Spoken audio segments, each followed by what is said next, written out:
فعلا هذا الموضوع ديال غياب طرف من الحكومة تردد كثيرا، وانا بصدق في صفروت توافدوا علينا هذه الايام القليله الاخيره عدد الوزراء يفوق العدد الحاضر اليوم،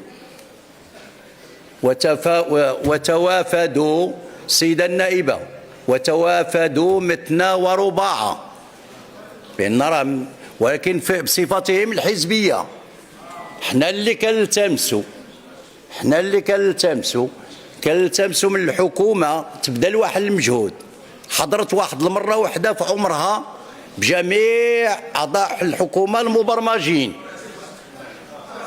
أنا أجيب عن الأسئلة، أجيب عن الأسئلة، وأنا هنا أنا هو الرئيس وأجيب عن الأسئلة، أنا أجيب عن الأسئلة. وهذا وأنتم راكم كتساهموا في التبخيص من العمل البرلماني. الأغلبية هي اللي كيهمها، وخصها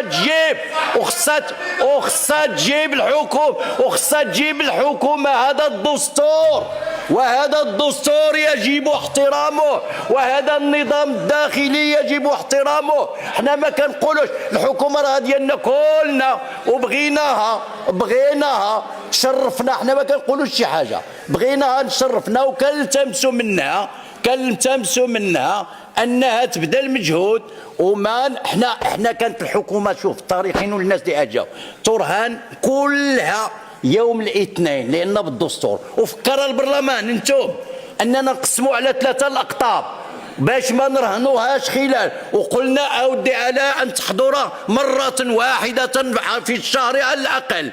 ايوا دابا اذا كانوا كيغيبوا لهذه، وهذا من حق النواب، وانا من حقي نقول ونطالب باش الحكومه تبذل واحد المجهود. عندما يمكن اعذار، ولكن كان طلب نقطه نظام. على هذه كنقول انا يا داير نقطه نظام. تفضل. شكرا السيد الرئيس. للاسف السيد الرئيس، وأنتم ترأسون هذه الجلسة الدستورية بصفتكم نائبا لرئيس مجلس النواب الغرفة الأولى بالبرلمان المغربي، مرة أخرى تخلفون الميعاد بانحيازكم لدائرة انتخابية.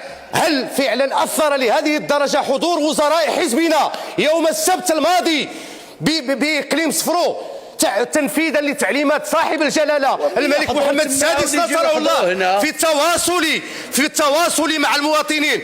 وغير الاسبوع اللي وغير الاثنين اللي قبل منه، خليني نكمل السيد الرئيس، خليني نكمل. انت اليوم كتمثل الشعب المغربي تما في ذاك المقام، ولا تمثل دائرة صفرو.